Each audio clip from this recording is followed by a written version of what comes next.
All right, gentlemen, episode 28, I believe. Right around there. Was 28 last week? I think 28 was last week. That'd 29. make this. We're getting close to that 35 mark. Upper 20. 29. Episode upper 20. Yeah, 29-ish. Quick update. Website, I think, is launching this week. I need to check with the man doing it. And then, so all of you who do fantasy football, that stuff will be out first. And then next Wednesday, probably during the day, I'll do it. We'll be doing and I'll get it up before Thursday's game. DraftKings advice, lineups, predictions. So that will be out next week. I need it. Sweet. And yeah. Also, if you're on YouTube, be sure to subscribe. If you're on YouTube and you want to listen to our voices and not see our faces, we are on Apple and Spotify. If you're on Apple and Spotify and you want to see our faces, we are on YouTube, and make sure you subscribe. Another news, if you need new cornhole bags, Mazer Cornhole, 5% off. Use code 3STAR. No spaces. No spaces. The 3 is spelled out. THREESTAR. Get you 5% on your cornhole bags. Goal! You knew it was coming, didn't you? Just say there's a goal behind you, and he is itching to call it right now. All right, so let's get started. And I think I know where you all want to start. My night prior to being here, I did my daily or my weekly obligation. I went and played in Golf League. And I believe was it last episode we talked about, or 2 episodes ago, we talked about the dick putter, right? Le dick. Okay. So the gentleman who had it, he was on vacation last week, so it stayed in his possession. It didn't have the opportunity to change hands. Again, to obtain this, you have to have the highest net score. Taylor would just try to get it and then just go on vacation. That's brutal. So excited to hit that. So he's back this week, and we actually played with them. So I took pictures. I couldn't wait to see. Okay, first of all, before I get into some of these stories, I did realize while playing today, it doesn't matter how you talk about that. Everything you mention in reference to that sounds dirty. Okay? I'll golf. That's how golf is in general. I mean, the guy, yeah, but now you're using a putter the shape of a dick. Right. And he hit like a 5-footer, and I was like, that was firm in the back. And I was like, oh, man, come on. Like, my head just goes there. You don't have a choice. It's just, it's there. You know, you sent us a picture, and I wanted to say it looks toe heavy, but I guess it looks pretty tip heavy. See, there it is. You can't avoid it. Everything he did. He's like, oh, I hit that one firm. I'm like, yeah, you did. Little tippy. Yeah. So anyway. Yikes. Yeah. Before we finalized, but it was interesting. He didn't putt as bad as I thought he would. He's probably also used to it. I want to know if did you try to putt with it? I hit 2 putts with it on the practice green. I knew he couldn't. To my resist. surprise, it is made of brass. It's actually pretty good quality brass. It's a very heavy dick. Is there a discount code on the way for those? Or I'm probably not going to try to arrange that. okay. So he didn't putt that bad, but I think he's also used to using it. I think he's had it for like 6 weeks.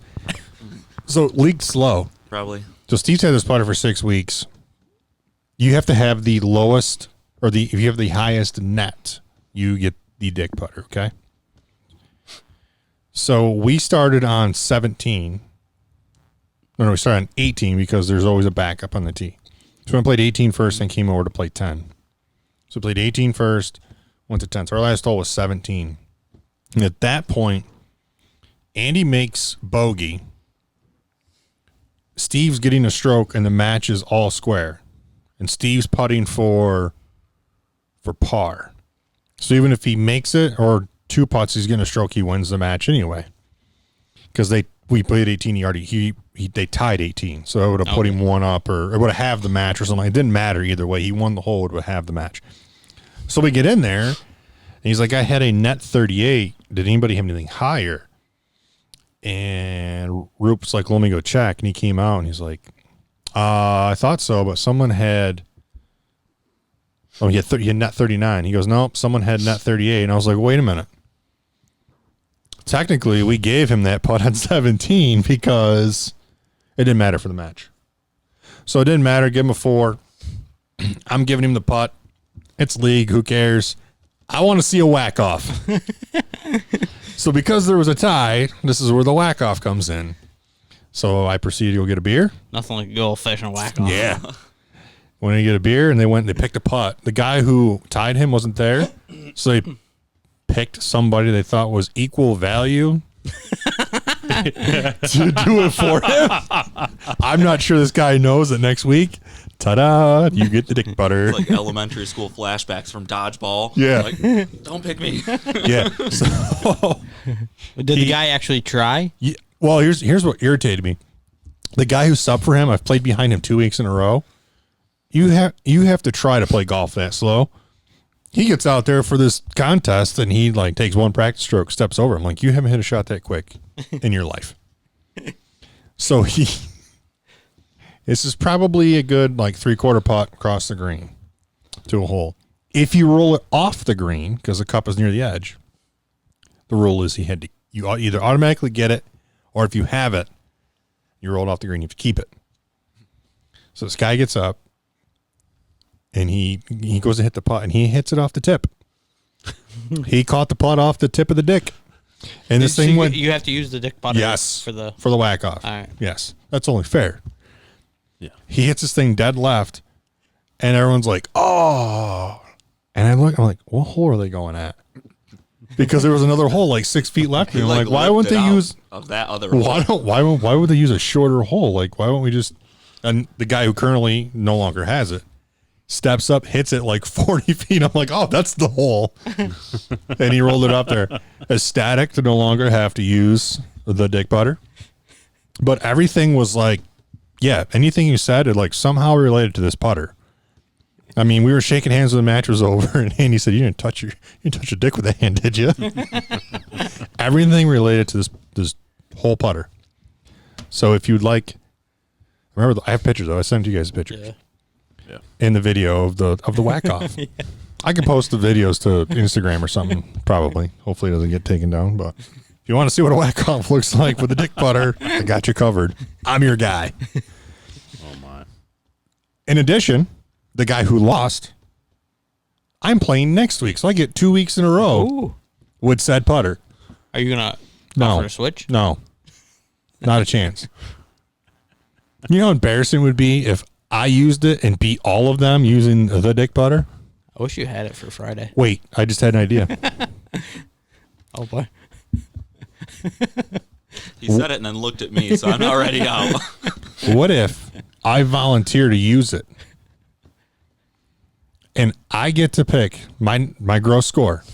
Okay.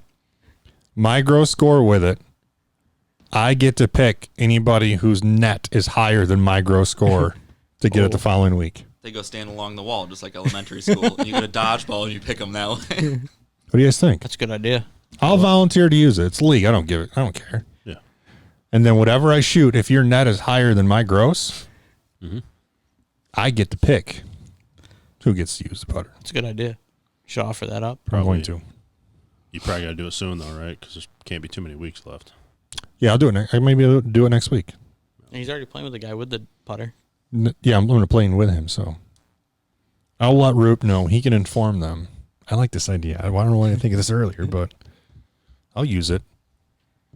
They might put an end to the dick butter. Are you saying this because you got somebody in mind already? No, I don't know hardly any of these guys. I don't know any. He's of already them. got one target. I figured you had one in mind. No, I don't. The guy you played last week.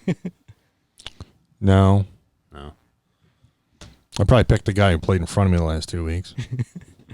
It's ridiculous. I The mean, plates, you have to try to play that slow. I mean, he should be using it anyways, right? We're on 17 today, and his partner like hits a putt. He's only got like 6-7 feet. He hits the putt and rolls up next to the hole, and he stands there and just stares at it.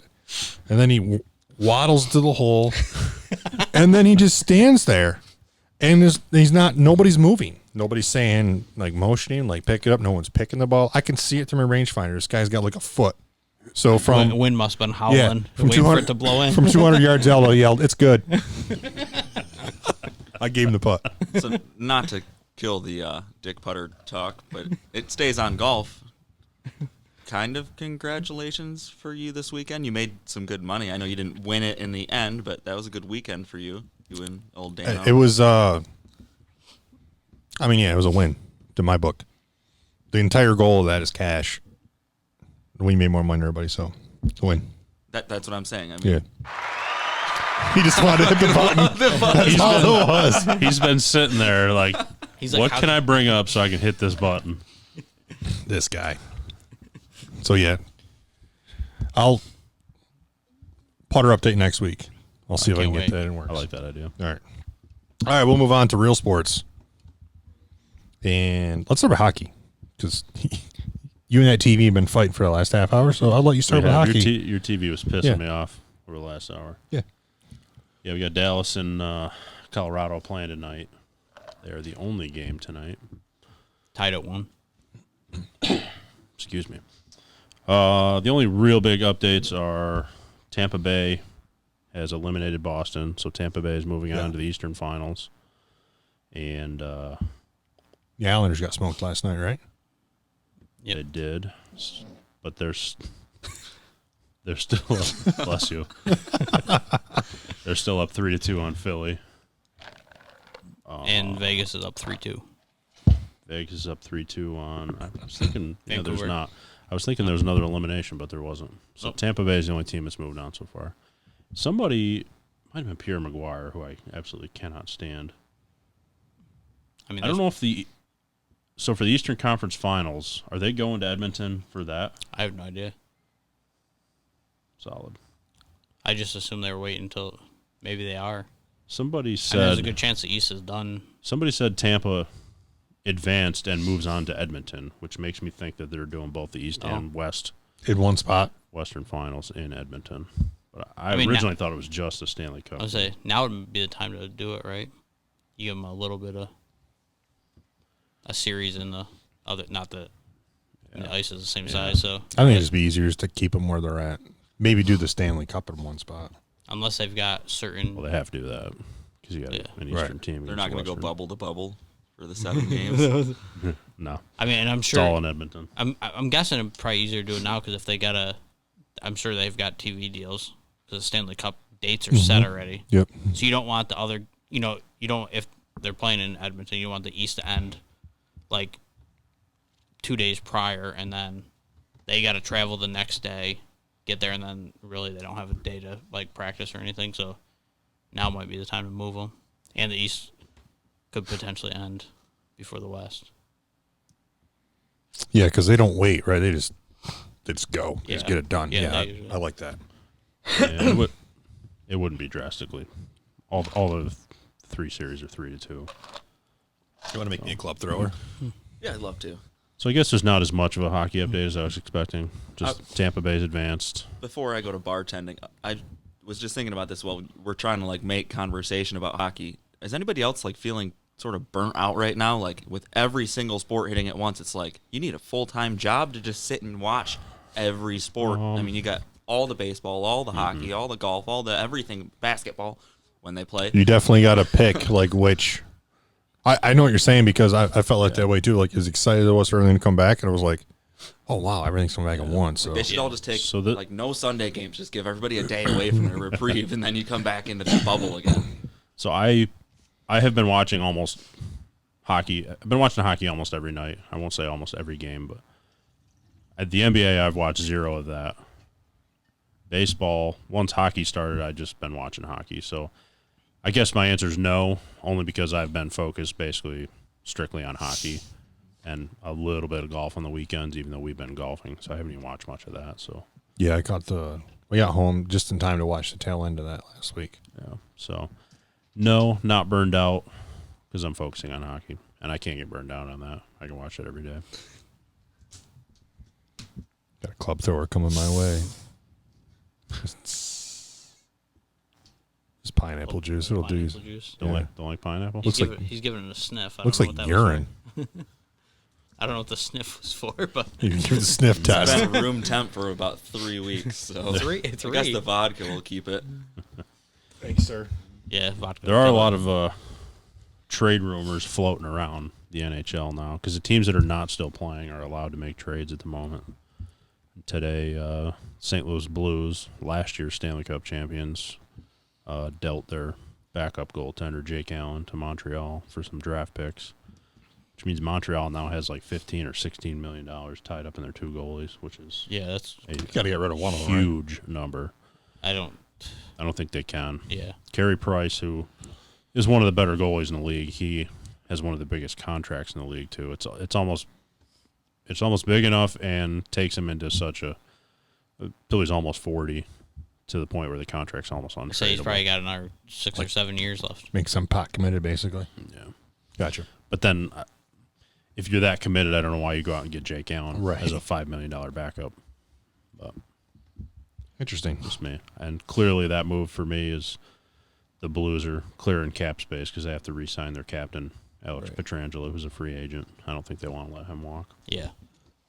But, so I'd say that's the first step towards that. What do you think about when golfing with some college friends yesterday? We were talking about Dallas. Obviously, they lost 6-3, Game 5. Mm-hmm. What do you think about the Dallas coach starting Bishop in that game? Khudobin's been playing very well. Yeah, that's a tough call. So Ben Bishop is traditionally Dallas' starting goaltender. He has been for a couple years. He's been a Vezina finalist, not this year, but in prior years for the league's best goalie. He's been unfit to play, whatever that means. The NHL has given them this extra term, unfit to play, where they can be even less descriptive about injuries. It couldn't have been COVID related because they haven't had any positive COVID tests. Right. So It's like a mental thing, like just burn out, or no? I think they're just giving them this general injury category. It used to be so non-specific when they were able to say lower body versus upper body. Now they've just taken it even a step towards more ridiculous with unfit to play. Yeah. But to your point, Ben Bishop has not played in this playoffs. Anton Khudobin has been playing and playing really well.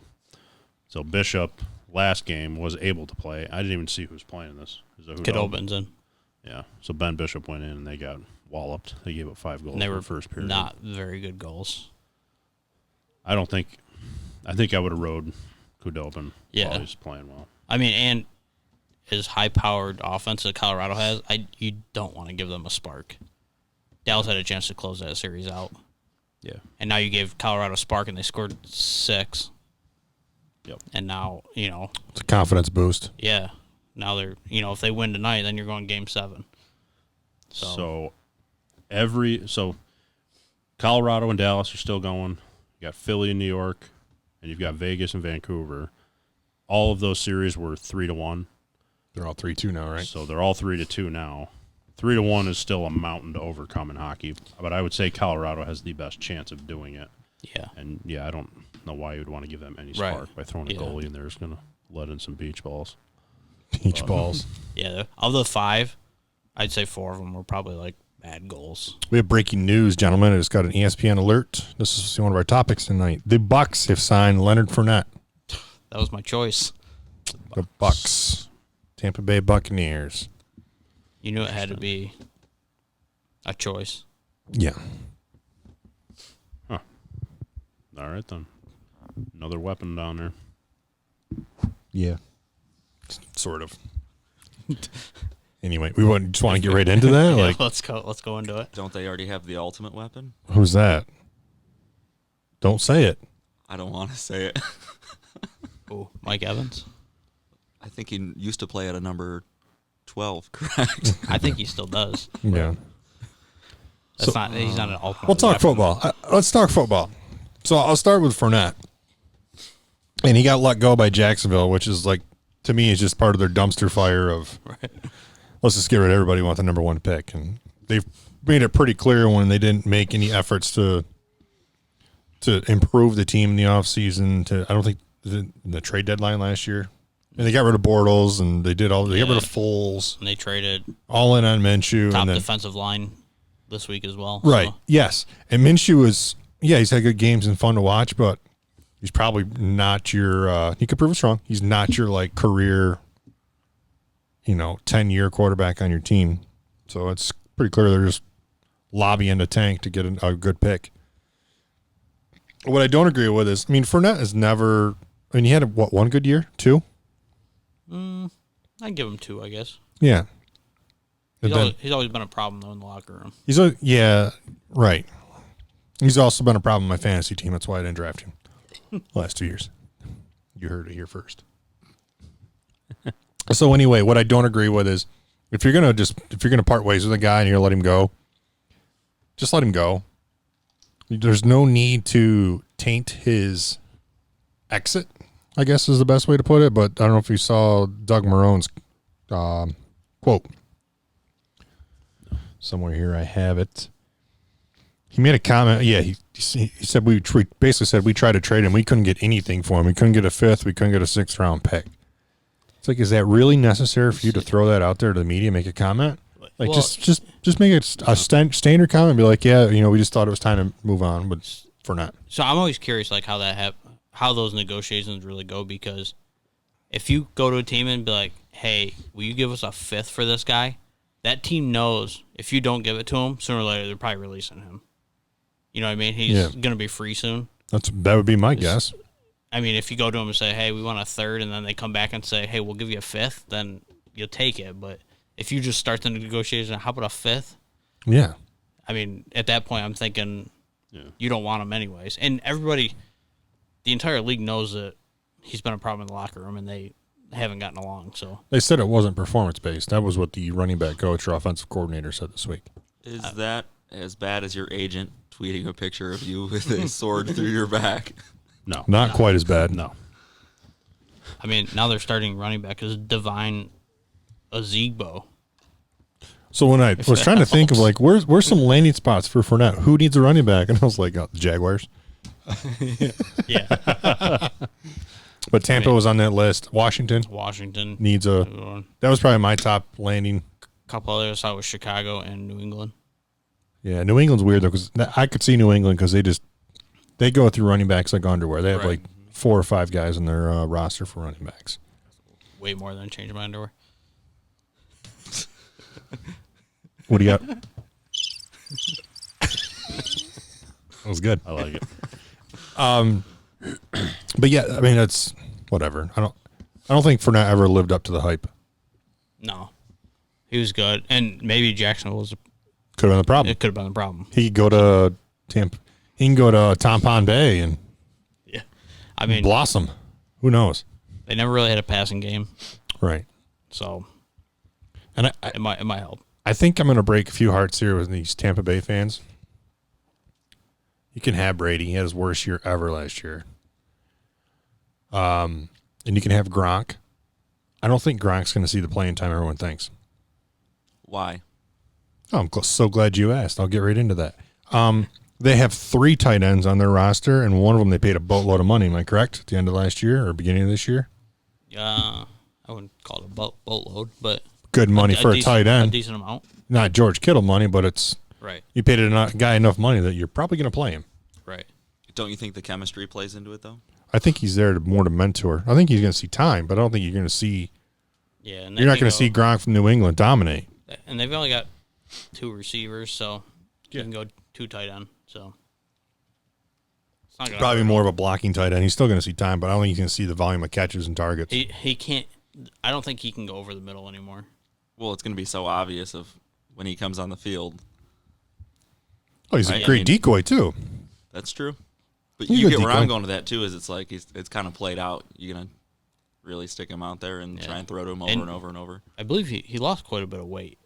He lost weight right after he retired the first time. But yeah, if he goes across the middle, obviously safety, everybody know, take his knees out. Mm-hmm. Shouldn't take one. He won't play every game this year. You want to say we taking prop bets on how long it takes for an injury to come into play, or week 3? That's kind of what I was thinking too. Yeah, week 3. Week 1, they're playing the Saints. Week 1. Ooh. Okay. All right, enough of the Buccaneers. They're going to talk about them enough on TV this year, and it won't be worth it. Let's talk about this one. Caught my eye. This kind of irked me. I don't know. I guess all the details, but I feel like I know enough of the details that it pissed me off. Alvin Kamara is technically holding out. Is this correct? Yes. But I saw a back. tweet that said he's back today. Was he? Yeah. Okay. I'm still gonna dance on this topic. I am tired of athletes, especially in football, holding out for more money. But if everyone else is doing it and you're a top 5 running back in the league, I mean, I don't agree with it, but everybody else is doing it and getting more money. It's kind of hard to ask for more money and hold out when you had a shitty year last year. He did not produce last year. But he's still probably a top 5 running back in the league. It's questionable. Explain to me. I have the stats right in front of me. You say did not produce. Elaborate. What do you have? So what were his 2000? What do you have last year for games played? He had injury issues, I believe. He had 14 games played. So that makes it worse because he really didn't produce. So what do you have for rushing yards? 800. That's really not producing. What do you have for catches? Well, according to his standards, it's not far off. Yeah, He's but got 700, 883, and 800. Yeah, but he's more of an out of the backfield, catch the ball and run.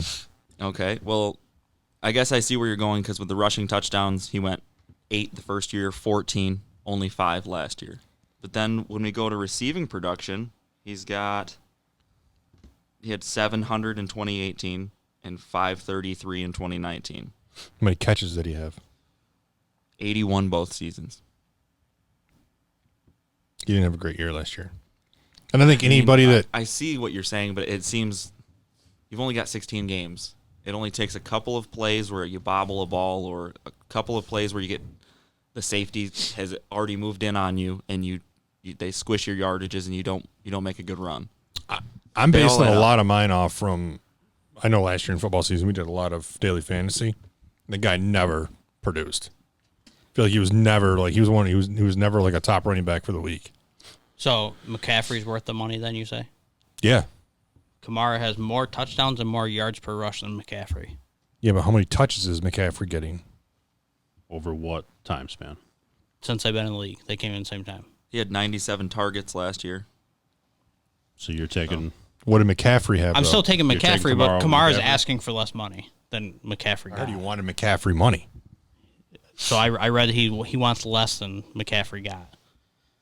And that's why he came back today, because they said they're open to get the deal done. So even if his production is not as bad as I think it is, it's still hard to hold out when you've had an off year compared to your other years. Right. We got to remember what Michael Thomas had, 156 catches or whatever last year.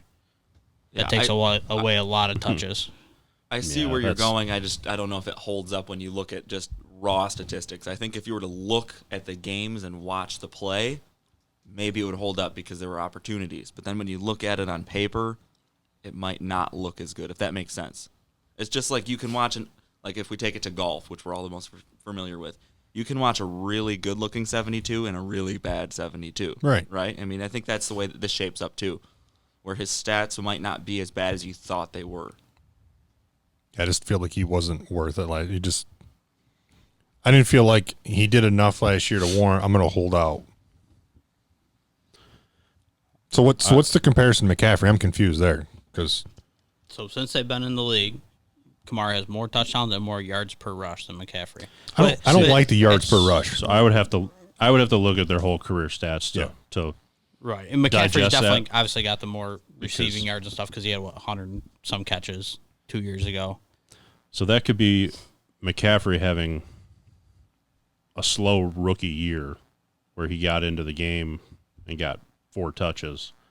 And therefore, when you compare that season to Kamara, but then the next couple of years, he's 'cause a beast. The last 2 years, McCaffrey's been all that Carolina's had.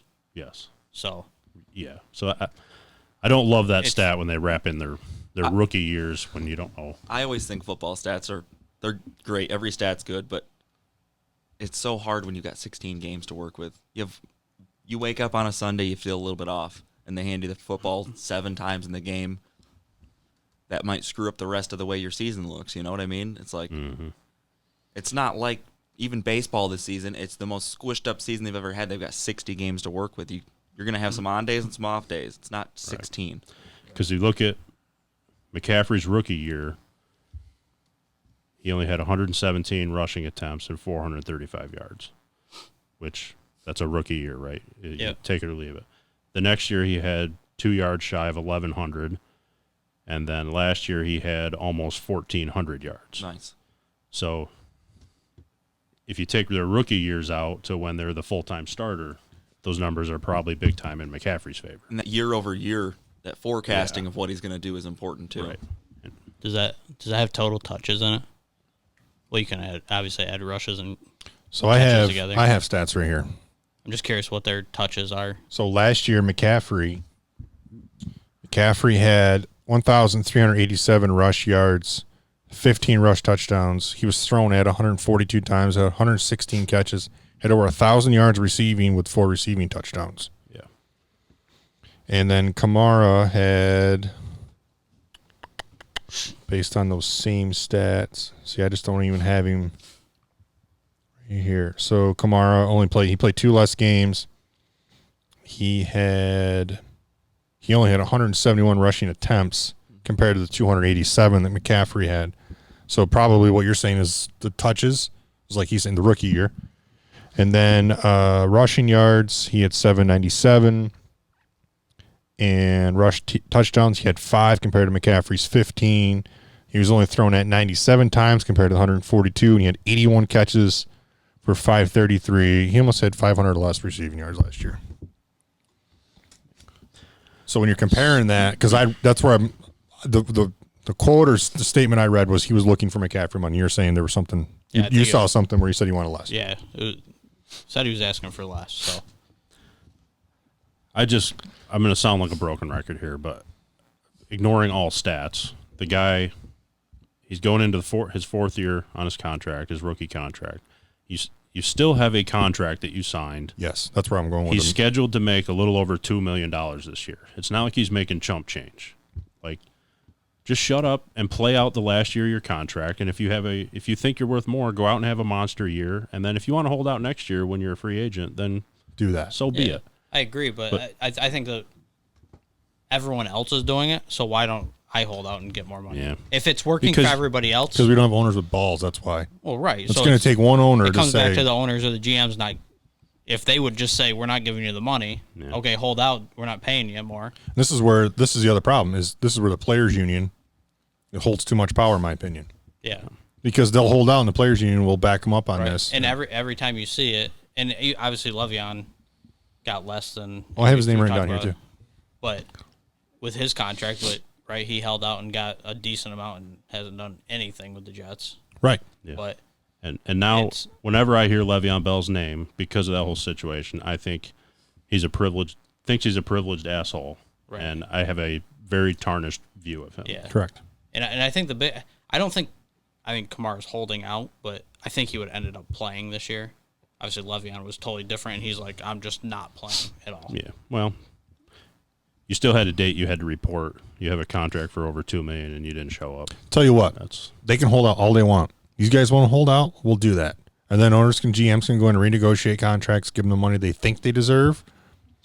But when they don't live up to their standards, can I pay them less? That's what I was just going to say. Why can't a GM do that then? Do the opposite. Say, hey, you didn't perform this year. Like next season, I'm going to pay you half of what the contract's worth. A quota-based contract, right? Yeah, right. That's the trade-off. And we talk about that a lot in golf, right? You've got to play well to make money. Exactly. It's your earnings. Obviously, you're getting sponsorships and stuff, but on the field, even your sponsorships are a reflection of how you're playing. Right. But you're right. You have to play well in order to make money. And you mentioned Le'Veon Bell. I had his stuff written down here too. There's chatter there was a tweet that went out, right, from Gase or whatever, or a quote. Yeah. There was some chatter back and forth.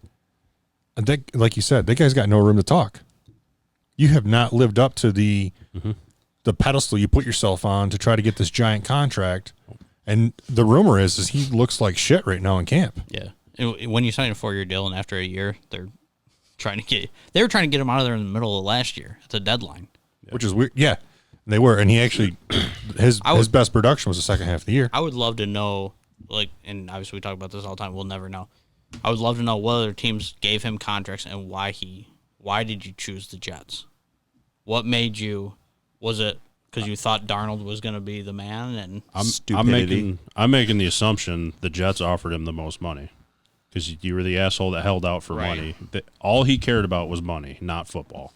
Yeah. So my guess is he went to the place that offered. You want some Le'Veon Bell stats from last year? Yeah, hold on. And I assume, like, going to New York, you're like, oh, I'm in a big market, they can market me, but it's not like you. It's definitely not. Darnold's a much bigger name, exactly, on that team than he is. And yeah. So last year, Le'Veon Bell, he had 245 attempts compared to 171 Kamara had. He had 789 yards compared to 797. He had 3 rushing touchdowns. He had 78 targets for 66 receptions and 1 receiving touchdown. His numbers aren't that much better than or worse than Kamara. Right. Go! Sorry. He beat you to it. I was waiting. I figured somebody was going to I don't know why. I looked up and I was like, I feel like there's about to be a goal right now. Everyone like tractor beamed into the. Well, you're just rambling off stats. It's a Colorado Avalanche goal, by the way. So they're up 2-1 on Dallas. They're saying Frank Gore is outworking him in camp right now. I mean, does that surprise you? No, it doesn't. But I think it's. I mean, Frank Gore. I mean, that's exciting. That just reflects. More shocked that Gore came back to play another year. Yeah. To me, that's just a reflection on Bell. This whole thing, holding out, and then you show up not even in shape after you cry that you deserve the money. Right. You clearly don't. What's he getting? 16 a year, something like that. 13. 13. I think it's 13. And McCaffrey got. I forget what McCaffrey's contract was. We were just talking about chump change, and you said $2 million. 13 million seems pretty good, so I don't even know why it's a debate on like. Yeah, but that's a renegotiated. He turned down. He turned down like the franchise tag, which would have gave. Something. Yeah, he turned down money and ended up taking less. Yeah, check what McCaffrey's contract was. I think the franchise tag was 14. He got 13. So I think 16. McCaffrey's 16. Yep. So would you pay him an extra $3 million over Le'Veon Bell? No, well that's what I'm saying. Like, does Kamara go and say, "Look at Le'Veon got 13. I deserve more than him." That's a great comparison, sure. Right? Yeah, absolutely. So then what are you going to give him, 14 or 15, and then this is probably obvious, but I know that it's important to clarify that $16 million is per year for a 4-year, $64 million. There's no chump change involved in any of these contracts. My goodness, squeak. Bless you. Yeah, that's how you feel about that. Spiders down here. I get those cleaned up. So get an exterminator in next week. To answer your question, if I'm the GM, I say go out this season and put up McCaffrey type numbers, and then I'll pay you like McCaffrey. Yep. Right. I don't know. I get sick of this. You've got a contract. You got to Mr. Deeds your it. job. I ain't playing it down unless you give me more money. He punches him. Well, can I pay you less? Well, that doesn't sound fair. He calls his mom. That's the best approach. One more football note. Josh Gordon sold his Super Bowl ring. Yep. On eBay? At an auction. Sports somewhere. auction. $138,000. Yep. So he won a ring in 2018 with the Patriots, kind of. Best I can do is 68,000. Some Pawn Star shit. I'm going to have to call in an expert on this. Yeah. Well, you can hold my friend. He does Super Bowl rings. I don't get why this is always news now, like when they sell them. So this is why I'm bringing it up. Would you guys sell your ring? If you had a championship ring, would you sell it? No. Did I play? Or was I on the team? He did not play. He played, 4 or 5 games with the Patriots that year? He played 12 games. Oh, okay. Split time, yeah. The 12 games, the regular season, and then he was suspended in the playoffs. So he didn't play any playoff games. But because he played, I forget what it is. You play a certain number of games with the team. Because it happens in baseball all the time, right? Guy gets traded at the deadline, but he played so many times. He played so many games. So many games, he got a ring too. So he had 41 catches, 737 yards, and 4 touchdowns with New England that year. That's worthy of a ring. I'm not a football expert, but that's worthy of a ring. I have no issue him getting a ring. Yeah. But everybody's selling them now. If who knows why he's selling it? But So you know who's not? Go ahead. No, now we're in suspense. No, go ahead. I want to hear your fun fact. Okay. It's not a fun fact. It was just my opinion. No. We don't know everybody's personal situation. Josh Gordon has been in a lot of off the field issues. Weed's expensive. For weed, yeah, probably expensive.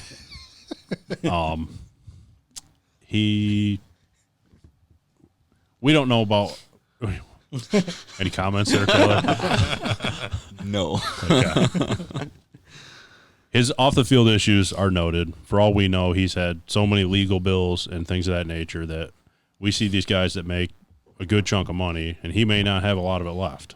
So maybe he needs some cash in his pocket. So to answer the question, would I sell mine? I can't answer that because that would all depend on my personal situation at the time. If Josh Gordon feels, well, he probably feels like he didn't really earn that ring because he didn't play in the playoffs. Right. So he probably doesn't feel super tied to it. Might factor into my decision, but Yep.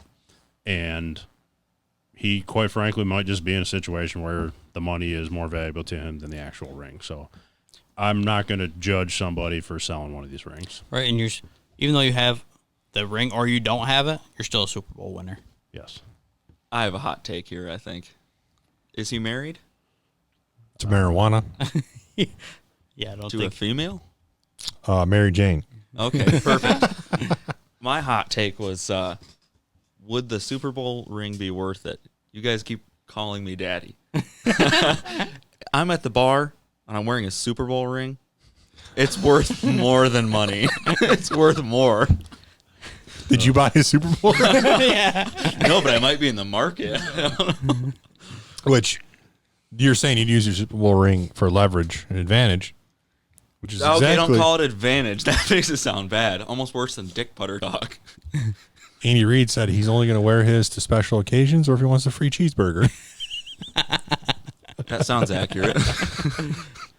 I mean, So a quick Google search, as of November 12th of last year, Josh Gordon was not married and does not seem to be in a relationship. Keep the ring, bro. Yeah, but it's he's Josh Gordon. Oops, I dropped $100,000 on the floor. That's true, too. So then why does he need the money if it's only worth $100,000? Think about that. That thing's clanking on everything. It's just probably a pain in the ass to wear around. I don't know. If I Have you played seen how big those things are? if I played a full season with a team and won, I'd probably just hang on to it. But he didn't play a full season. I know. I'm sure that factors in the decision, but I mean, similar, right? either way. That's why, what Ohio State players got in trouble for selling their stuff. A few football players got, Like clothes and stuff, yeah, right? like, So they did it in North Carolina, too. That's a different animal. yeah. Because there's some Jordan it's- stuff that was... right. I mean, after you get out of school, I guess you can, but in school, maybe not sell it then. But either way, I feel like you're. I don't see the link to what you're talking about here with these college guys. if they come out of college and they're getting $500,000 a year, obviously that's good money, but and they're like, hey, I need another 100,000 or something, like I can sell my stuff that I got at Ohio State. It's just, you're right. It's a financial situation they're in. If they're struggling with $500,000, I'll take it. I'll live just fine. I mean, there's a lot of athletes that do struggle. There's athletes struggle with a few million. Well, yeah, So- never So- mind. You can use the Dana White quote here. You remember the one I sent you? The Cocaine isn't cheap. cocaine is cheap. It really isn't. He was right, though, to De La Hoya. Yeah. Absolutely right. All right, we'll move on. Let's move on to some golf. Yeah. The Tour Championship this week. Like you said earlier, we missed a lot of the golf last week. Mm-hmm. We got back here in time to watch the ending. Absurdity. I didn't watch any of it. Did you see the ending? I mean, I saw The highlights. in general what happened, yes. I didn't. Okay. Yeah. So, yeah, Dustin Johnson rolls in a double-breaking 40-footer. Rahm rolls in a bomb of a 66-footer to win the playoff. Mm-hmm. I mean, it was exciting. It didn't really change.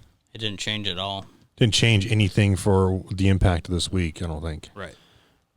Yeah. I mean, at the time, it had to be pretty exciting, though. You roll that in the playoff to win the tournament and become number one in the world, and you happen to be playing against the guy in the playoff that you were taking over number one in the world. Yeah. He didn't get to number one, though, did he? I think he's number two right now. No, he's got number one again, yeah. Yeah, It John was so Rahm. tight. Oh. He was already number one, then DJ took it, and now he's back there. Oh, I thought JT had it. Yeah, JT had it for a week. And Dustin had it. I can pull it up in a Just second. Yeah, double check that, but they said that. I read that somewhere. Yeah, because Really? I thought they said I thought I heard something that if Rom won and DJ finished top 3, then DJ kept it, but maybe not. Interesting. Or maybe that was the FedEx Cup. So we talked a little bit on a golf course Saturday about them playing Olympia Fields and the stuff. Scores were lower than weekend. Where the weekend, Yeah. some guys still struggled. So my only hang up with that place, what's his world ranking? They still have DJ as number 1 and John Rahm number 2. JT is number 3. Okay. Whatever headline I saw had that incorrect. We let them know that I will. you better step correct next time. 3 stars got it. I Yeah. think we got a stat man. So anyway, we talked a little bit Saturday while we were playing about them playing Olympia Fields. I wasn't a huge fan of their course setup Friday and Saturday, or Thursday, Friday. And my logic behind that is you're taking 30 guys into this week out of the 70 that were there. Those 30 guys are going to play for that, that all that money. I found the course setup made it extremely hard for a guy to try to be aggressive and make a run. Does that make sense? Yeah. It's tough to make a run on that when you're basically like trying to just make par Thursday and Friday. At the same time, no one can run away from you, though. Yeah, but those top 70, everything's so crammed, right? So the only way you're probably going to get into that top 30 is if you have a great week, and probably most of those guys from, I'm going to say 50 through 70, probably needed a top 5 or top 3. Tiger needed to finish T4, and he was 56. Right. He needed to finish T4. Yeah, we still saw all of his shots. There's my broken record moment. Which you should have. You should have. Okay. So my disappointment with the course was set up like a U.S. Open, whatever. It's Olympia Fields. Take pride in holding the U.S. Open. I just wish that the course, I'm not saying it had to be a cakewalk, but make it fair enough where a guy could try to be aggressive, try to make a run. I want to see a guy go out. If he shoots 61, great story. Right. Guy goes out and shoots 62, 61, climbs leaderboard, wins. He was 50 or 60, whether it be Tiger or anybody else, and now he's playing this week. That's a good story. You guys think it's better, Russ? I think we've talked about this before, and Russ brought it up again Saturday, Sunday we were playing. If, top 125 make the playoffs, but then top 70 in that event, move on. Yes. 2 events. So the same number of events currently. So when they first start the playoffs and they have 125 guys, yep. To me, leading up to throughout the season to that point, you cut it off at 125, and then you have the first playoff tournament, right? It cuts down to 70, right? Right. But what I would rather see is you have the 125, you throw the points out the window.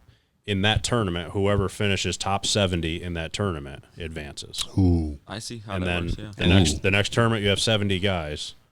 In that tournament and that tournament only, whoever finishes top 30 in that tournament advances. Or wins. Right? Because think about guys like... Or wins. If you take top Right. 30, and whoever wins, right? Right, yeah, and then in top 30, whoever wins it. Because think about It's like throwing a worm in a chicken barn. Leishman shot, 30 over this week? And he's in the Tour Championship. So what you're saying is you're basically, once you're in the door, the points become irrelevant. You win your tournaments. Instead of it being like it's the Coca-Cola Championship, Dustin's obviously in the lead for points, but if he doesn't win it, he doesn't get it. It should just be whoever wins this week gets it. Right. Because the guy in 30th place has no chance. It's just not even mathematically possible. Yes. Yeah. He could win this tournament, and then DJ still hoists the trophy Yeah. in the FedEx Cup. Yeah. I like that. I like that, too. I mean, I get it that it's a season-long race, but all other I know this it isn't a turns team into the sport, but all playoffs, other and you team get rid of sports, like we're watching hockey right now, the standings for the season get you into the playoffs. Once you're in the playoffs, it's a clean slate. Right. You win, you move on. Boston was the best team in hockey this year, and they're sitting at home. They're gone. Which brings me to my next point with this whole setup. Do you guys like the current setup? Because I don't. I don't. To me, it's a two-man race. Yeah, it turns into It's Rom versus DJ. You mean the okay. the pre-start with the Right. Right. Yeah. So yes. I So like it, I don't. in this tournament, so DJ's got 10 strokes, right? He's 10 under. And the points are out the window. So whoever wins this tournament wins the FedEx Cup. Right. Yeah, and I would say it's a 5-horse race down to Schauffele, who's I believe starting at 5 under.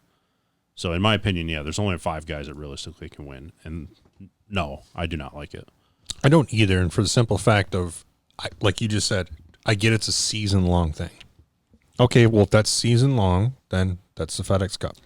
It's based off, how you can finish. I still think you should be able to win a Tour Championship and not win the FedEx Cup. Right, You've still earned a spot in a Tour Championship. So that guy who's 30th has every right, in my opinion, to go out and win that Tour Championship, which some have considered the 5th major or 6th major, whatever. Right. It's still a very prestigious event to get into because it's only 30 guys. Yep. To basically tell a guy like a Billy Horschel is going to start out even par this week and has probably no chance of coming back and winning, right? That sucks. Correct. Yeah, to me, you might get a guy starting at 400 that might have a chance. Maybe. Maybe. They got to go low. Right. And I don't know if it's because we got somebody who's got half a brain and can't figure out the points at the end. And just pre-start them. I mean, DJ, right? DJ shot 10 over last year in the Tour Championship. So there's.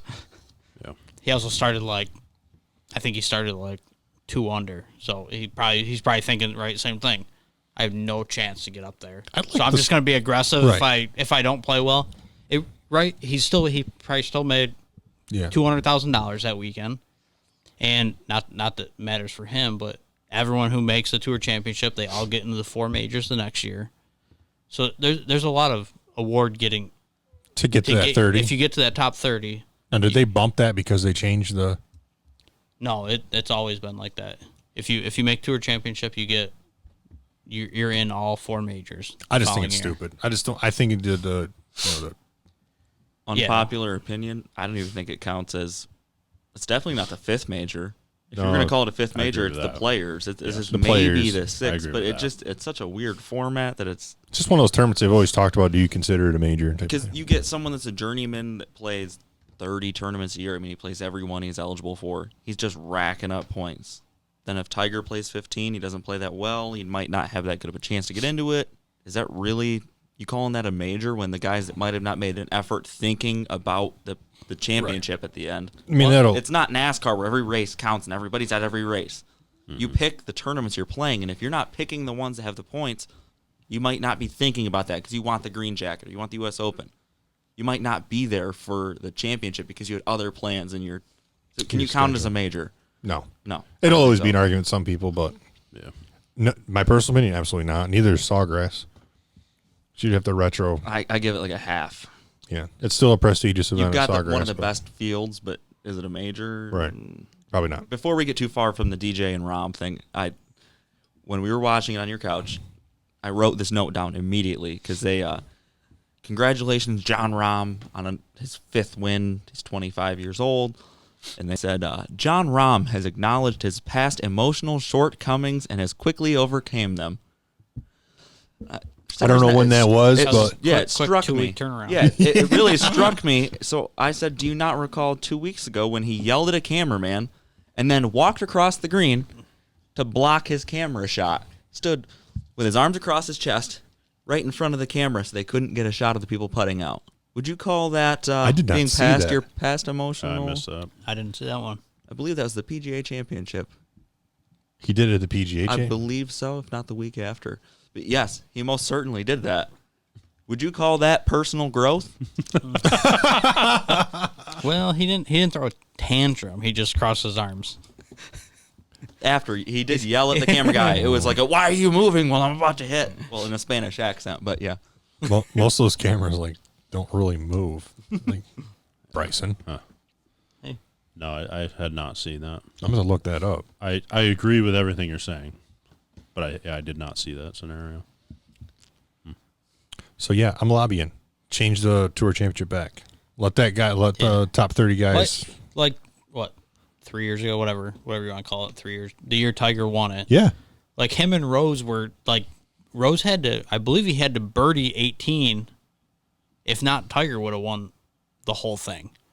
Like it was going back and forth. I'm curious too. Let's say Horschel goes out, plays well this week, right? Anyway, he's got to shoot 15. Because then they 20 do. Under. Then they. I think it might have been the first year they did it. Somebody shot way lower than the guy who actually won, but the guy that won had 10 shots. He didn't actually play that well that week.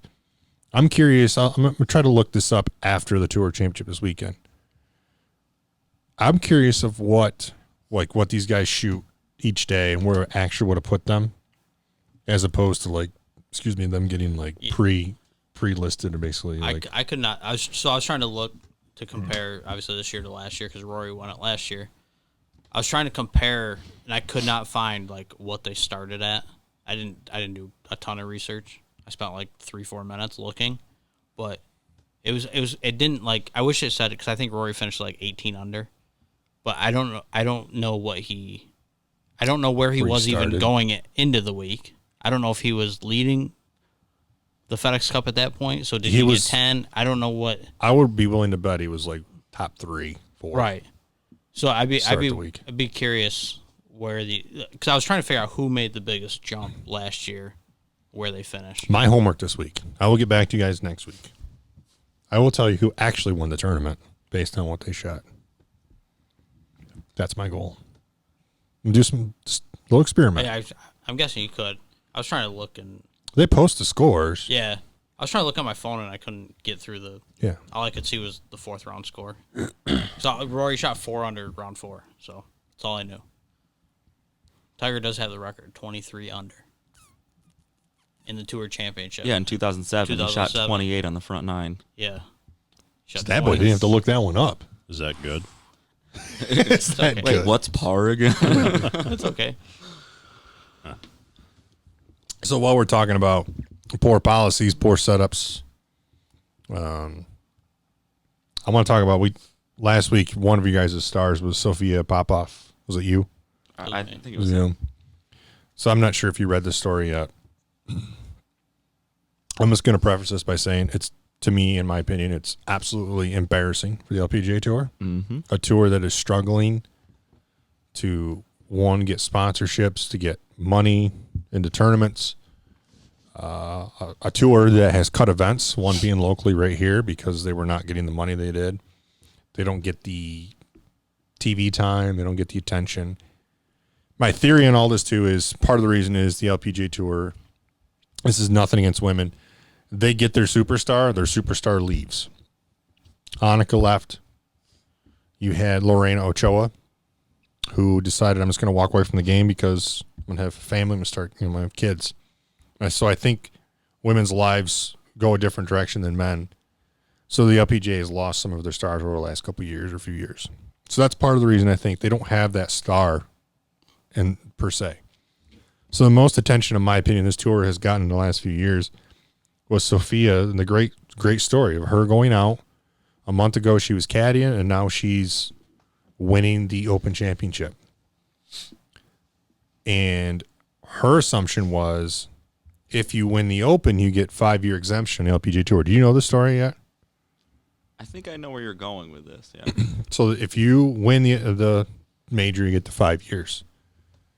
She was informed, I think, the next day that she would not be getting the 5 years. She would only be getting the rest of this year and all of next year because she missed exemption on the LPGA Tour at qualifying school by 1 shot. So she technically was not a full-time or a full-time status player. She didn't have her card. She wasn't a member, so now Correct. She can't get 5. You won the big dance. Exactly. So she's only going to get, it's not even 2 years. I mean, you're going to get the rest of this year, which is probably only a handful of events. And you're going to get all of next year.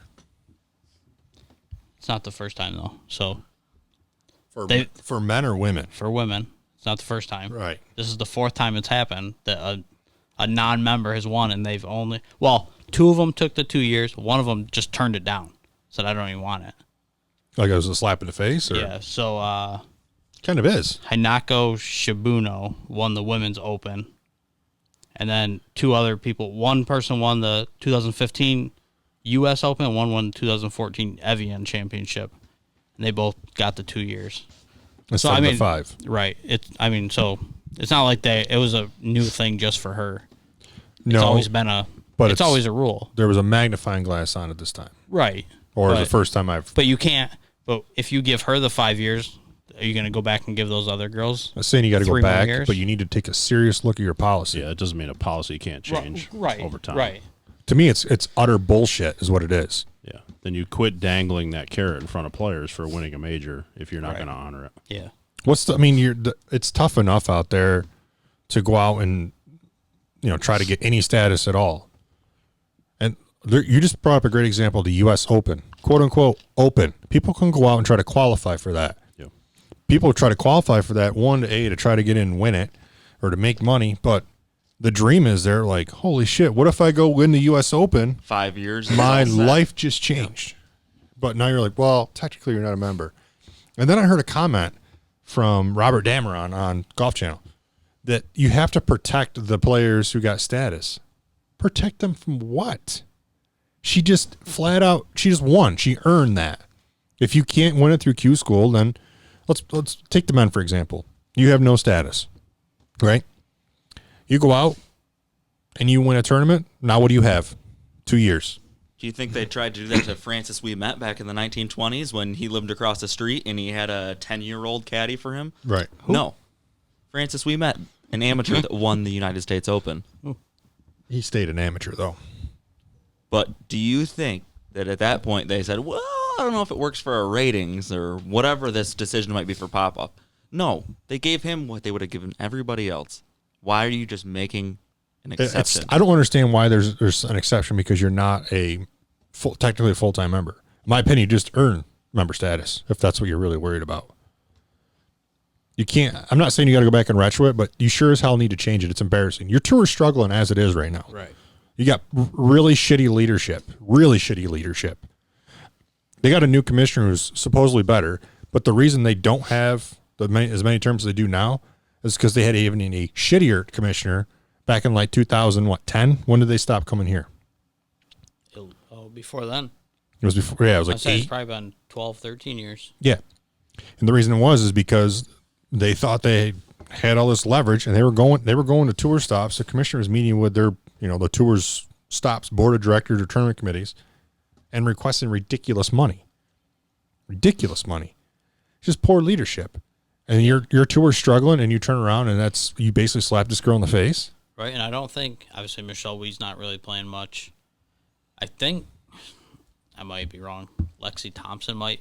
I think she's like having a kid. It's one of the top girls is like having a kid, and so she's like not playing. I don't think Lexi Thompson will be having kids anytime soon, or if ever. Well, Michelle Wee just had a baby. She definitely did, Right. Yeah. I thought there was someone else, though. Someone else that Could be. that's played well in the past, but Somebody is pregnant right now. I can't remember who it was. there's somebody playing that's pregnant. It's she's Asian. Park? No. Park? I don't know. I'll get back to you on counts that. for like 6 people on the There is a girl who's pregnant. She's still playing. She's really close Right. to having a kid right now. I don't know. It's just I went from being disappointed to like pissed off for this girl. I'm like, I'd be so upset right now. Brittany Lincecum is pregnant, I believe. Did you just Google something there? Blair O'Neill was. The Lincecum article's from They're kind of older. March of last year. I don't know. Yeah, I don't know. Me either. I'll look it up later. Either way, I think it's absolutely disgusting. It really is. And you should be taking a serious look at me and like, okay, if you don't have status, but you come out and win a major, you should still be, you know what I mean? Okay, you're not a member, but guess what? It's part of the prize. Now Yeah, you are. Exactly. It's a part of the It's prize part of package the of winning prize. that tournament. Yes. So I was pissed. Sorry I went on a rant there. I couldn't believe because the men don't do that. I mean, if some no-name guy comes out and wins the U.S. Open, congratulations, dude. Your life just changed. it's kind of part of the mystique of the Masters being they always Yeah. honor the low amateur. I mean, if an amateur ever came out and won the Masters, I got to assume they would get the full prize package, if you will, for winning that. Yeah, they would It's have a lifetime exemption. Would into they the be allowed to tournament. accept that as an amateur? You do have an option, I believe, after the fact. Not the money, but they could take the exemption. I believe there's an option for the money. Well, as well. you always have the option of accepting the money and turning pro at that moment. Gotcha. Okay. Yeah. I thought once you declared amateur for the tournament, you could not take the money. But seems like something I think should about how know. many of those guys. I mean, I think Joaquin Neiman did it maybe last year, year before. He played the Masters, and I think Hovland did it. the following week they turned pro. Yeah. Well, I knew that they did that. They'd play that as an amateur, and then the next week become Right. pro. But I didn't know they could do it like, oh shit, I had tie 5, 200,000. I'll take the 200,000. I thought it was like once I'm in as an amateur, I can't take it. So they do that because if they decide to turn pro, they lose their exemption from their amateur earning, whatever they did, if they won a USAM. So that brings up a good point with Hovland. Hovland would have had his tour card for this year. I mean, he ended up winning, so it didn't matter. He won. Oh my gosh, Hovland won the event, got 2 years, even though he wasn't a member on the tour. Hovland won and got his status. But because there's that cutoff of most of these guys, a lot of them turned pro. So Hovland turned pro after the U.S. Open because he was exempt in the U.S. Open. If Hovland would have, and you might be right, we have to double check on this, but Hovland didn't get the money from the U.S. Open. Correct. And he would have got like $300,000, and that would have earned him enough FedEx Cup points and money to get him his tour card for next year. Would have been this year. And then they changed that rule. Yeah. They have since, because of him, they changed the rule. It's basically like the Victor Hovland rule. It's going to be, the timing of it's going to be screwed up this year anyway, but. And I'm guessing maybe those, like a lot of those guys, obviously, as soon as they turn, Masters on Sunday, Monday, they're turning pro. They're getting sponsorships from, whomever. I'm guessing they may say, hey, you would have just won. You would have won another $50,000. We'll give you another $100,000 in your contract or something. I don't know. Hard to Obviously, say, they're getting enough money to not worry about it at that point. But what do you say? Hard switch to baseball? We can hard switch to baseball.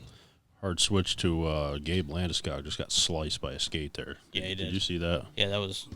Yeah, So no applause button on that one. No. Colorado's captain. Yeah, he got his right leg. I mean, that's not him they're talking to. They were just showing replays. Late in that period, he got his right leg sliced by a skate. They showed the trainer in the hallway, like trying to look under his pants and his socks, see where it was cut. He was not putting any weight on it. he was. You hope that doesn't slice a tendon or Tendon something. That didn't look good. Okay, now hard switch to baseball. My big thing for baseball is they announced bubble cities. They did officially announce that. Houston, Arlington, L.A., and San Diego. Houston, Arlington, L.A., and San Diego. National League in Arlington, American League in L.A. and San Diego. Yeah. Or is it vice versa? No, that's the way, because they're not using Anaheim Stadium, so they're using 2 National League stadiums out west, the AL teams to play in. Interesting. I mean, when we brought it up last week, what's up? Did you not see the New York Yankees clear the benches with the Tampa Bay Rays? Dude, that Not worth talking about? I mean, we're Well, watching it's- hockey, and we don't want to talk about a fight in a different sport. That's but, not a fight. I mean, it's... It started because of They hit. what? They hit. Kevin Cash. They hit low first, or Right. Wendell. They hit Wendell or threw at him first inning yesterday. Chapman sailed directly over Chapman. Mike Rousseau's head. That was later in the game, but the first inning, Tanaka threw at him. Did he? Yeah. I love Kevin Cash. I mean, it is Tanaka. Hey, Kevin- He's got zero control. He's probably just. You can call it a non-event. I just figured if we were talking baseball, that Well, might as well make the cut. I don't think it's a non-event, but I think those two teams go at it enough that somebody's going to get their career ended. Because like Chapman in that scenario, and you can make whatever argument about where he was throwing. If Chapman is one of the best closers in the league over the last decade, he's got pinpoint control, we should say, right? Beating him in the leg. You don't throw a 100-mile-an-hour fastball Someone's at the head. guy's Dude, head. he That is threw- an ultimate scumbag move. He by Chapman. threw 3 pitches up and in at 100. Yeah, 101 and miles an hour. one went right behind his head. If you want to send a message, hit him in the leg, hit him in the rib cage. And You're What talking about- happens? What happens if Chapman hits him right in the face and ends his career? I get it. No, I get And it. that's I totally just- Considering Yeah. Chapman's got someone on his team who that almost happened to. That Stanton. Still, hashtag free Joe Kelly. He did get suspended 3 games, and then the managers got 1 each. So And Kevin Cash he was on the Yankees staff, I believe. yeah, I don't But recall. Kevin Cash even said in his press conference after, and people were complaining about it, he's like, if you want to do that, I got a full bullpen of guys that can throw 98. Yep. So That's just dumb. Right. Like you said, it's a scumbag move. Like, why are you throwing if it you're gonna someone's hit head? him in the side, Plunk him in hit the ribs, leg, plunk him in the yes. back. You Like, don't throw at a Yeah. guy's head at 100 Especially miles an those hour. guys are in the major. There's very rare occasions like Rick Ankiel comes to my mind, but guys that come in the major and just have no control. right. Those guys got there because they can pinpoint Yes. pitches. Yeah. And a A guy little like, leaguer could not throw at someone's head. Right. a guy like Chat, yeah, and if he threw 3 of them at his head and 1 at bat, a guy like Chapman can't make the argument that, oh, my control was a little off or Yeah. something.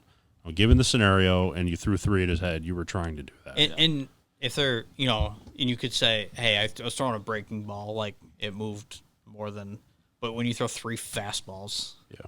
that's I don't know. You gotta stop Throw it throwing his people's rib head. cage, Yeah, man. stupid. And if you're Stanton, you would think he might speak up about that. He's not That even was with the team one right of- now, is he? He's injured. yeah. Think about if, But you're right. Yeah, exactly. but think about it, if the Yankees obviously got a lot of injuries right now, but if Judge is playing, you're telling me they're not throwing a Judge tonight. You know what I mean? Right. Yeah, and then the Yankees It's- have no room to stand to complain about Right, that if exactly. that happens.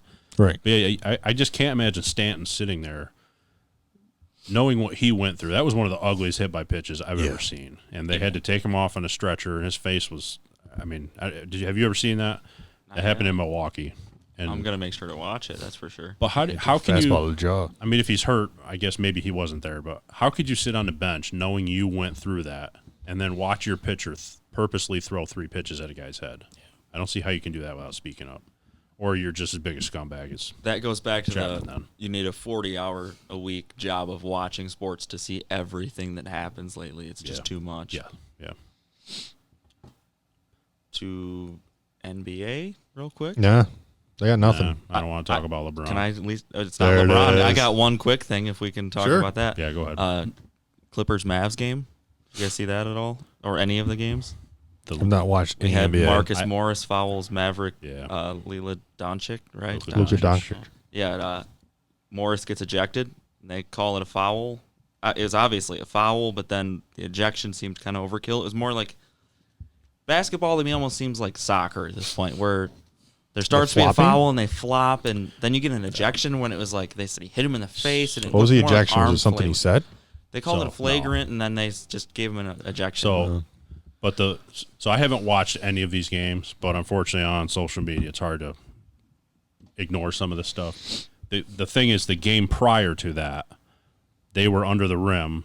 Doncic went to get a rebound, and Morris stepped on his ankle, and which again, there's a scumbag move in basketball, right? And to Luka's credit, afterwards, he dismissed it and said, "I'm not gonna," he said it was dangerous. I'm going to give him credit that he didn't do it on purpose, and we'll brush it under the rug. That wasn't his exact quote, but that's basically what he said. Is they basically See, asked I didn't him, realize the backstory. So, when I yeah. saw it, I was So like, that seems like a really excessive way to call. Yeah. It's a flagrant for sure, but So it seemed excessive. Yeah. was all. So he stepped on Luka's leg. Luka kind of took the high road, swept it under the rug, said, "I'm not going to say he did that on purpose. I'm not going to call him a dirty player." And then the next game is what you're referring to. Yep. I don't know what led up to it in that game, but Doncic rebounded a ball, and Morris basically bitch slapped him across the head. So I think it was a culmination of all that shit. I think the big thing for me, though, is the ejection part. Like, you're a bunch of monstrous human beings, and you bitch slap someone in the back of the head.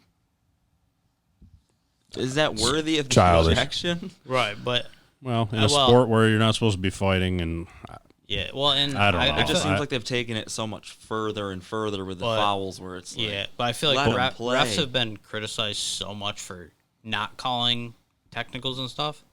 I think that's why they're doing it, to try to control it. I get so it. I would say, kind of like he's saying, and then the problem is what happens the next trip down the court when does Luka Doncic go up and get underneath It Morris? when escalates he's- to a broken leg. Exactly. Or Yep. So they're probably trying to stop that in its tracks. I get it. I agree that basketball, there's a lot of kind of, you just made the comparison to soccer, I'm assuming, as far as like the flopping and stuff like that. I 100% agree with that. But yeah, I think there was enough build up from a couple games, a couple incidents that they decided, okay, 'cause- we're going to end this now. And would you call it wrong if the umps did not go out and warn the Yankees and Rays before the game tonight? If they didn't do that, then they're just asking for it to happen again. That's part of the excitement to baseball for me right now, so it's hard for me to say. But they're trying to. But the umps don't want to deal with that. They're trying to control. Yeah, the they game. want to see a good game and just call strikes and outs. I get it. So, yep. Any other sports? Patriots released Mohamed Sanu. Another I break. did see that. That kind of surprised me a little bit. Yep. So who the hell do they have at receiver other than Edelman? That's it. Edelman. Why would they release him? I have no idea. He's old. I don't know. Maybe he's just. Maybe Sanu said, "Hey, I don't feel like playing." Isn't Edelman getting up there too? He's probably early 30s. Sanu's got to be mid 30s. I'm guessing 35, 36. But maybe he said, "Hey, I don't want to play." I don't know why you just don't retire instead of. Yeah. And how do you wait till you're already in camp to make that decision? Right. You'd think you'd know. Edelman's 34. It's not like he's a spring chicken, but No, but I don't. got a couple years. He in started him. a little later though, so. Anyway, he's only been big in the league for the last probably 6-7 years. You guys want to do 3 stars? Do it. It's going to be a struggle bus for me. Go ahead. Yeah, I struggled to. You got a dud of the week? Sanu's I only, do. Sanu's only And 31. I even have a star too, so Ooh. I guess I can carry the team here if we need. I'll start, I guess. Okay. My for third star of the week, I'm probably Oh, Tom Seaver died, by the way. Yeah, I saw that. Sorry. I'm going to go with Zach Johnson for winning the Pain Stewart Award. It's a good pick. Not really much to say about that, but Good good dude. good award, good dude. So congrats, Zach Johnson, on winning the Pain Stewart Award. Okay. Go. You want me to? I'll go. I got my third star is Mackenzie Hughes. Needed a par on 18 to get into the Tour Championship, which obviously we already talked about is a big deal for these guys. He was dead center of the fairway. I think he got a little nervous, put one in the bunker, short-sided himself. Then I think he made like a 5 or 6 footer for par to get in. He had a good bunker shot. It was He probably did, 3 but feet, but under pressure, he played right. that hole really well. Yeah. Yeah, you could tell he got a little nervous in the fairway. Maybe he knew he needed par, and he Little steroid jerk from the middle of the fairway. blocked it a little right, and that was it. All right, my third stars. I have 2 at number 3. Ironically, one of them is Mackenzie Hughes. The other is Joaquin Neiman. So they were the only 2 players going into last week that were outside the top 30 that moved into the top 30. It's a great stat because I didn't know who was So on that list. Joaquin Neiman finished tied for 3rd last week. He moved from 31 to 18 in the standings. Hughes tied for 10 last week. He moved from 36 to 28. So they were the only 2 outside that moved in. So give them credit. I like that. I like that a lot. Do you want to give it your star? Or you want to wait? I'll wait till it's last. Why not? All right. Let's see. That's tough this week with stars. I mean, I gotta give him credit. I'm gonna go with John Rahm for making a 66-footer. Yep. That was big putt. I agree. So I'm gonna go John Rahm, my second star. I am going Ian Anderson. Braves called him up last week against the Yankees. He's now thrown twice. 2-0, 12 innings, 14 Ks, only 3 walks, and a 2.25 ERA, and only giving up 7 hits. And to get called up and have to, obviously the Yankees are hurt, but face the Yankees, and the Red Sox are not good this year, but threw again against the Red Sox last year. Yankees last team night. looks like emergency room, waiting room right now. So It's brutal. My second star from one of the most exciting baseball teams in the league, the Padres, Manny Machado, finally earning his big contract out in San Diego. He was just named NL Player of the Week for the 2nd straight week. Last 10 games, Machado's hitting .475, 5 home runs, 13 ribbies, and he's only struck out 1 time in those 10 games. So, Manny Machado, number 2 for me. My first star of the week, this was probably the easiest star for me, is actually no longer here with us anymore, but we have to, I felt like we couldn't go without talking about it. John Thompson passed away this week.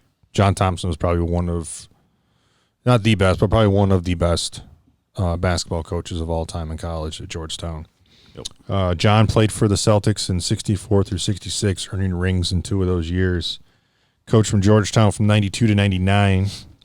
Went 596 and 239. That's a 71% win percentage for those of you who like math. He had 1 title, went to 2 other Final Fours. He had 26 players from Georgetown drafted, including Alonzo Mourning, Patrick Ewing, Mutombo, and Allen Iverson. So my first start of the week is John Thompson. It's definitely college basketball legend gone.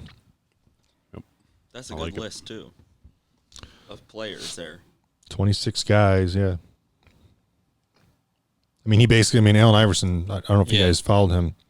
He posted pictures of him and John, and basically said, he said, thanks for saving my life. And that couldn't be any, that's true. That is absolutely true. I mean, Iverson was in a lot of trouble, and John Thompson saved his life. Yeah.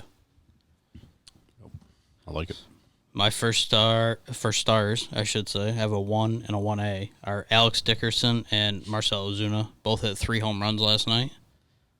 Dickerson I give him 1. He did go 5 for 6, 3 home runs, 6 RBIs, and 2 doubles. Marcell Ozuna was 3 for 5 with 3 home runs and 6 RBIs. Wow. And Ozuna hit 2 out of Fenway. Damn, tough, man. Can't even get 1. 3 for 5, and you get 1A. Tough crowd. All right. Much like Kyle, I'll tug on the heartstrings for number 1. Oscar Lindblom. He's a young forward for the Philadelphia Flyers, one of their top prospects. So last December, he was diagnosed with Ewing sarcoma, which is a rare bone cancer.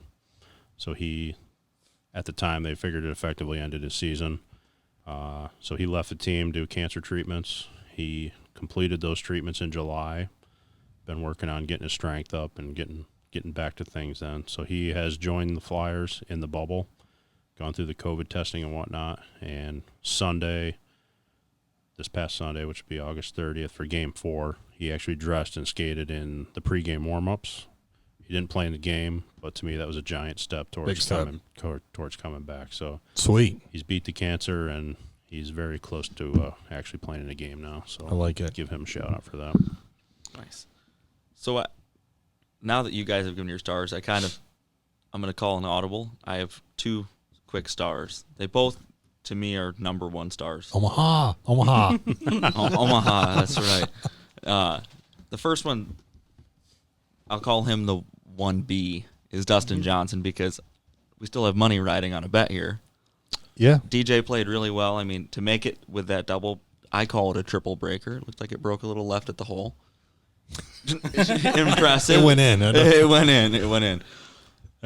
No more needs to be said about that. He's tearing it up. He's gonna hopefully win the Tour Championship. I think I'm out of the bet. So yeah, I mean, I don't even know really what's alive except DJ at this point. I've got JT who's starting it. I think Russ definitely in it. Yes, I think Russ is the only one that's got a chance.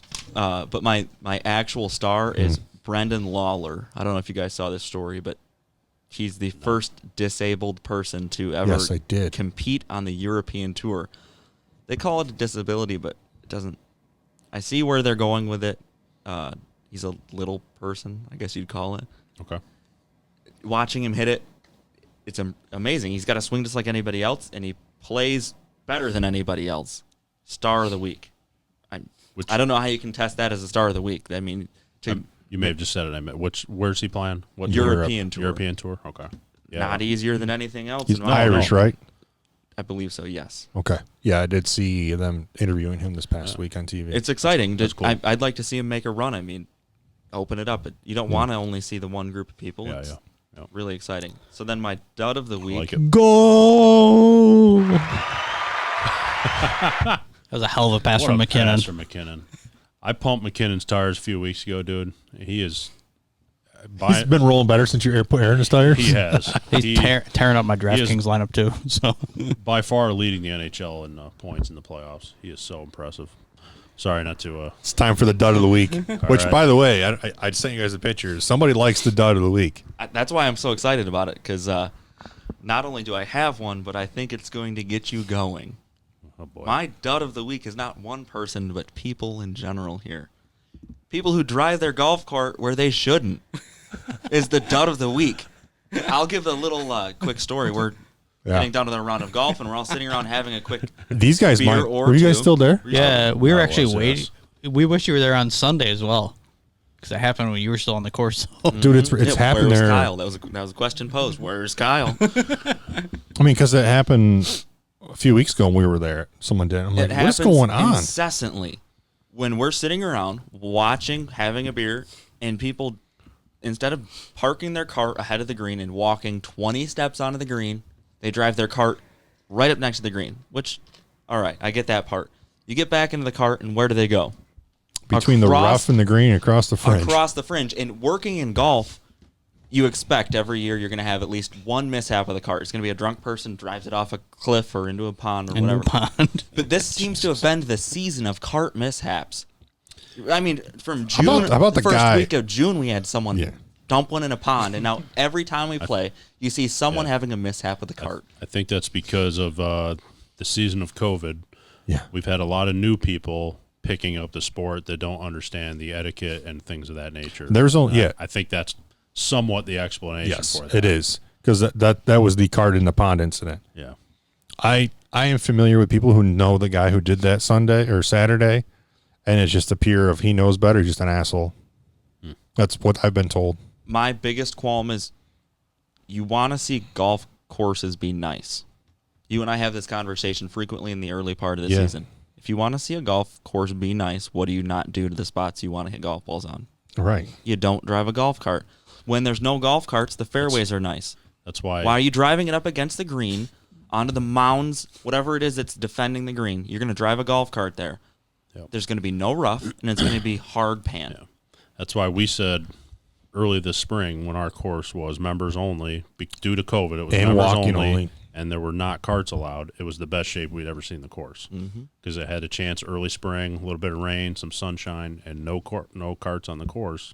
It was in unbelievable shape. I think a lot of public tracks, as soon as carts go out, when you get that many rounds in a day and carts are running along the same path, you're just going to tear out the grass, especially when it gets wet. Once it gets wet, you're driving across, you're just going to tear the grass out and just become a muddy mess. You have to have the carts, though, for those courses because that's where a lot of the revenue comes in. You know what's funny is you guys had left Sunday, and Sean and I were talking about what had happened Saturday, which is weird. The weird part is like I called the guy out in front of everybody sitting there, and then him and his buddy like riled up. I was so excited. The guy mean mugs me like I'm the asshole. I'm like, okay, dude.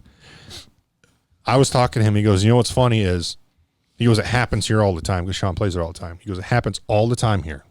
In the last 2 or 3 times I've been there, I've witnessed it.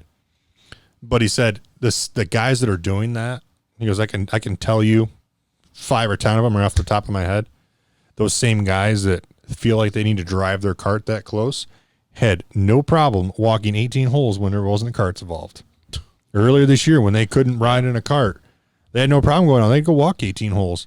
But as soon as carts are around, they're driving it right up next to the green and parking it. Or driving across the fringe like we witnessed on Saturday. And it'd be a lot of money to do it, but one I think about is Conklin, I think, does it, is they pretty much block. Carts have the GPS on them where it won't let you No, go not in, even right? that. No. Well, Yes. that, and they pretty much block it off. Like, you got to drive through a rope. So I asked that question, and I was told that their superintendent won't put ropes up because he doesn't want to get off the mower and move them while he's mowing. I mean, I understand, but at the same time, let rough grow in before every green. You would Leave think, a 5-yard chunk of rough before the greens instead of letting people tumble elderly people shots on. We'll get into that off air, yeah. but you think a superintendent would feel the opposite, like I don't want people driving up there next to my greens. That statement makes him sound just as lazy as these people that won't walk the 20 feet. That's where I'm at with it. Yep. Yeah. So yeah, that was interesting. Good dud, by the way. Good dud of the week. Thank you. Shout out to that guy. You know who you are. You're an asshole. Yeah. Sorry to take us down the wormhole at the end. No, it's fine. It's all good. If you know who you are and you want to step to me, I would suggest you don't do that. I would suggest you do it just for the show. Yeah, what an asshole. All right, gentlemen. Good episode this week. I'll see you all next week. Same bat time, same bat channel. Dad joke.